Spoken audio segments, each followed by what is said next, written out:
नमस्कार सभी दर्शकों को। भारत के और भारत से बाहर रह रहे विश्व के कोने कोने में जितने भी हमारे बहन भाई दर्शक हैं, सबको हम शुभकामना देते हुए संवत 2081 आने वाला है, नवरात्र भी, लेकिन उससे पहले जो सूर्य ग्रहण है इसका ताज़ा हाल हम बताएंगे, क्योंकि कल ही ये ग्रहण है और क्योंकि ताज़ा मामला है और पहले एक दो बार वीडियो के माध्यम से हम बता चुके हैं, लेकिन कुछ नई जानकारी जो हम नहीं दे पाए थे अब उसको थोड़ा सा विस्तार से बताएंगे।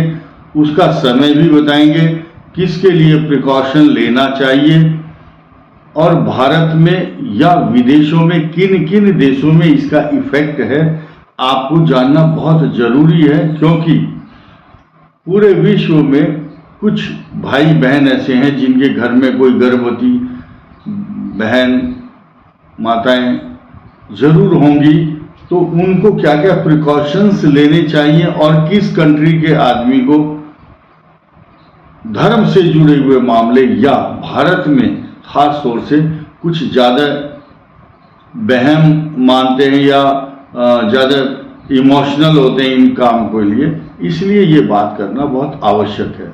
देखिए 8 तारीख को सोमवती अमावस्या है। पितृपक्ष में जो पितरों के निमित्त कार्य किए जाते हैं, श्रद्धा से श्राद्ध किया जाता है, वही ठीक इसी प्रकार आपको शुभ फल मिलेगा पितरों के निमित्त कार्य करने का। गंगा स्नान का बहुत बड़ा महत्व होगा। अगर आप वहां नहीं जा सकते तो गंगा जल ही 1 चम्मच आप अपने बकेट में बाल्टी में डाल करके स्नान कर सकते हैं। इसके अलावा दूध का दान, वस्त्र का दान, पिंड दान, तर्पण आदि सब कुछ शुभ फल प्राप्त होंगे। मंदिरों के कपाट बंद होते हैं, लेकिन भारत में ये जो भारतीय समय है इंडियन स्टैंडर्ड टाइम के हिसाब से मैं आपको बताऊंगा कितने बजकर कितने मिनट क्या क्या इवेंट्स, क्या क्या गतिविधियां सूर्य के साथ होंगी। तो ये सब बातें आपको सुनना जरूरी है। कारण क्या है कि जब यहाँ पर रात होगी तो जहाँ पर ग्रहण होगा जिन जिन देशों में, वहाँ पर सुबह के 11 या 12 बजे होंगे, अंधकार हो जाएगा। टोटल 5 घंटे और 4 मिनट का ये ग्रहण है। पिछले 50 या 60 वर्षों में तथा 95 में जो ग्रहण आया था वैसे ही एक आ चुका है, भारत में सब देख चुके हैं। लेकिन ये जो ग्रहण है कुछ ज़्यादा विशेष है, क्योंकि जब गंड मूल नक्षत्र और जलचर राशि मीन राशि पंचक चलते हों तो पंचकों में 5 गुना हानि होती है और लाभ भी 5 गुना ही होता है। त्रिपुष्कर योग और द्विपुष्कर योग ये आपको कोई नहीं बताएगा, ये गहन अध्ययन का विषय है। साथ ही साथ आप देखेंगे कि इसका कार्यकाल क्या होगा, पहले मैं बता दूं, फिर इसके साइड इफेक्ट पर चर्चा करेंगे। ये सूर्य ग्रहण भारतीय स्टैंडर्ड टाइम के अनुसार रात को 9:12 से शुरू होगा और फिर रात्रि कंटिन्यू चलते हुए 2:22 तक रहेगा। इसका जो खास सबसे ज्यादा समय का आप प्रमाण देख लीजिए। समाप्ति काल और प्रारंभ काल किस तरह से है। 9:12 से शुरू होकर खग्रास जो प्रारंभ होगा सूर्य ग्रहण का रात को 10:10 के हिसाब से होगा, भारत के हिसाब से। तो जो उसके बाद परम ग्रास रात को 11:47 11:45 PM। उसके बाद रात को ही यानी कि फिर 26 तारीख शुरू हो जाएगी वो, और 8 अप्रैल के बाद 9 अप्रैल शुरू हो जाएगी। अब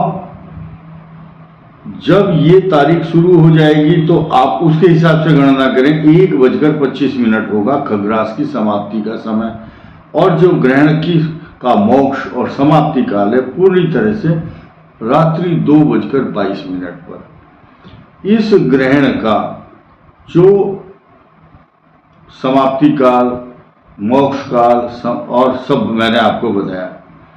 सबसे बड़ी चीज क्या है कि टोरंटो के साथ साथ कनाडा के अंदर टोरंटो और वैनक्यूवर बीसी और ये जितने शहर हैं यूएसए के ज़्यादातर, बोस्टन से लेकर अटलांटा और शिकागो से लेकर के ह्यूस्टन तक और न्यूयॉर्क से लेकर के रिचमंड और वाशिंगटन, इस प्रकार ये जो ग्रहण है अमेरिका कनाडा सहित अमेरिका के, दक्षिण अमेरिका के कुछ उत्तर भाग में आयरलैंड, इंग्लैंड और उत्तरी पश्चिमी ग्लासगो में दिखाई देगा। इसी के साथ साथ आप देखेंगे ये जो ग्रहण है मीन राशि पर होगा। भारत के जो देश हैं, भारत के जो राज्य हैं, उन पर इसका दुष्प्रभाव इसलिए नहीं होगा क्योंकि यहाँ दृष्टिगोचर नहीं है, तथा लेकिन जो गर्भवती महिलाएं हैं उनको प्रिकॉशन लेना बहुत अच्छा रहेगा उनके खुद के हित में। अक्सर क्या होता है कि रात्रि में पूजा कर सकते हैं आप, सब्जी काटना या हेयर कट करना या कोई ऐसी गतिविधि जो नई गतिविधि हो, सर्जरी का काम, चाकू कैंची इस टाइप के काम नहीं करने चाहिए, सुई का काम। तो आप रेस्ट करें और या बैठ करके रामचरितमानस, जो महिला जिस धर्म से संबंध रखते हैं, कुरान हो, गुरु ग्रंथ साहब हो, बाइबल हो, गीता हो, रामचरितमानस, उपनिषद, पुराण, जो भी आप गीता पढ़ना चाहते हैं या कीर्तन करना चाहते हैं, आपको कुछ नहीं करना, सिर्फ श्री राम जय जय राम, ओम नमः शिवाय, हरे कृष्णा हरे रामा, ये जो भी कीर्तन आपको अच्छा लगता है वो करना चाहिए। ऐसा करने से आपके ऊपर होने वाला दुष्प्रभाव नहीं होगा। उस समय आपके घर में जो खाने पीने का सामान होता है, जब ग्रहण जिस क्षेत्र में दृष्टिगोचर होता है उस क्षेत्र में कुशा या तुलसी का पत्ता रखना ऐसा कोई अनिवार्य नहीं है, और मंदिर के कपाट बंद नहीं होंगे, कंटिन्यू पूजा होती रहेगी। हनुमान चालीसा का पाठ जो नित्य प्रति जिस तरह की पूजा करता है उसको करते रहना देना चाहिए। कोई रिस्ट्रिक्शंस नहीं है, लेकिन हम और जितने भी ज्योतिषी हैं इस ग्रहण को लेकर के बात क्यों करते हैं, क्यों इसकी चर्चा होती है, हर बार होती है, फिर भी लोग मानते हैं कि हाँ भाई पिछली बार भी कुछ नहीं हुआ, इस बार भी कुछ नहीं होगा। लेकिन ये जो 14 दिन थे, पिछले 15 दिन ग्रहण के, जो मध्य चंद्र और सूर्य ग्रहण के मध्य का जो कार्यकाल था, ये अच्छा नहीं रहा है किसी भी दृष्टि से। उद्वेग, उद्विग्नता, अशांति, परेशानी, तनाव और पूरे विश्व पटल में जो एंग्जाइटी, तनाव, चिंता, टकराव बना हुआ है युद्ध को लेकर के, ऐसी ही सिचुएशन अभी और बनने वाली है।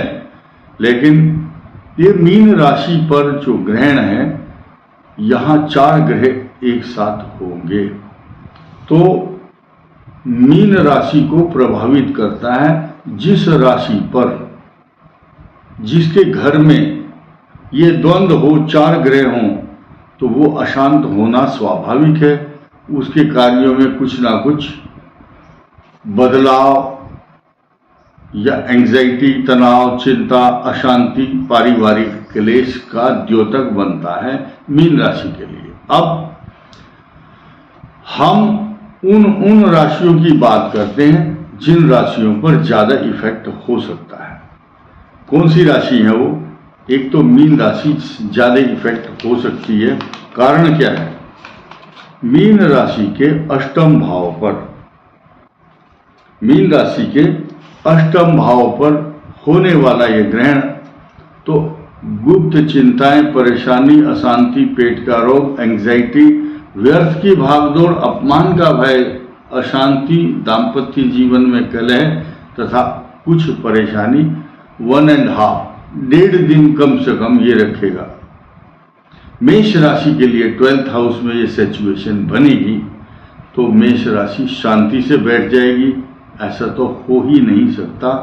व्यर्थ के खर्चे, हानि, चोरी, अशांति, ऐसी पोजीशन में मोबाइल का गुम होना, व्यर्थ की भागदौड़, पैसे को लेकर के समस्या, अधिक क्रोध आना, व्यर्थ की बहस लोगों के साथ, ये मेष राशि के परिणाम होंगे। और धनु राशि के लिए चतुर्थ भाव चूंकि सुख का स्थान है, सुख, वहीं ये चौकड़ी शब्द का मतलब चतुर्ग्रही योग, सूर्य, चंद्र, राहु, शुक्र, ये चारों ग्रहों की युति आपके लिए अच्छी तो बिल्कुल नहीं है।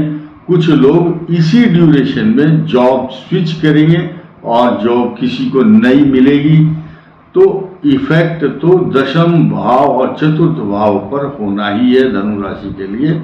अब हम एक और राशि की बात करते हैं। मीन राशि के साथ साथ वृश्चिक राशि के पंचम भाव में अशांति, बुद्धि को भ्रमित करना, नुकसान देना, पैरों की दर्द, चोट, परेशानी, चिंता, खर्चा, एंजाइटी, तनाव, व्यर्थ की भागदौड़, तो सावधान रहना, संतान के प्रति चिंता, संतान को कष्ट भी हो सकता है। स्टूडेंट्स के लिए खास तौर से ये भ्रम उत्पन्न करने वाली पोजीशन होगी, तो आप अपनी जो ट्रैक जिस पर चल रहे हैं उससे हटेंगे कुछ समय के लिए, लेकिन फिर वैसे ही आ जाएंगे। और धनु वृश्चिक का मैंने बताया, साथ ही साथ आप ये देखेंगे कि वृषभ राशि, इसके लाभ स्थान में होंगे सब ग्रह, ये पॉजिटिव इफेक्ट भी आपको सुनना चाहिए। तथा मिथुन के लिए अशांति करने वाला इसलिए होगा क्योंकि चतुर्थ और दशम भाव में ग्रहण हो रहा है। आपके सुख स्थान से 180 अंश पर ग्रहण हो रहा है, तो कुछ लोग इसको नेगेटिव वे में लेते हैं कि धरती उलट जाएगी या चांद सूर्य समाप्त हो जाएगा। ऐसा नहीं है। सूर्य की आराधना सिंह राशि के लिए आवश्यक है। धनु और मिथुन के लिए गणेश जी की उपासना शुभ रहेगी। मकर के लिए और वृषभ के लिए ज्यादा अच्छा होगा। कन्या के लिए दाम्पत्य जीवन को क्लेश देने वाला, लेकिन कर्क राशि के लिए इसे अच्छा नहीं मान सकते क्योंकि भाग्य में अवरोध पैदा करता है। ये बात अलग है कि 17-18 दिन के बाद और ग्रह प्लेनेटरी पोजीशन जब चेंज होगी तो डेफिनेटली आप इसका लाभ जरूर ले पाएंगे। फिलहाल मेष, वृष, मिथुन, कर्क, सिंह, कन्या और तुला राशि सबसे इंपॉर्टेंट राशि है। इस स्थिति में उसके लिए सिर्फ खर्च हो सकता है क्योंकि द्वादश भाव में केतु है, लेकिन छठे स्थान में ऋण, रोग, शत्रु। उस दिन आपको कोई छोटा मोटा रोग घेर सकता है। स्वास्थ्य के प्रति सचेत रहें। वृश्चिक और धनु का मैंने बताया। मकर, कुंभ, मीन, ये तीनों राशि, दो तो शनि की राशि है, इन पर साइड इफेक्ट बहुत बुरा नहीं होगा, लेकिन मीन और धनु पर इसलिए होगा क्योंकि इनकी राशि पर, मीन राशि पर असर हो रहा है। और अभी ये जो मास, चैत्र मास का अंतिम दिन है इस पक्ष का, तो फिर नवरात्र शुरू हो जाएंगे तो आपके ऊपर कोई बुरा असर पड़ेगा नहीं।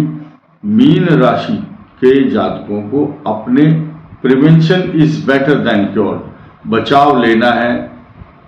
कहीं से भी आपको लगता है कि यहाँ अप्रिय हो सकता है मेरे लिए, आपको पता है कहाँ बुरा हो सकता है, सचेत रहने का मतलब है अलर्ट रहना। इस वीडियो में इतना ही, धन्यवाद।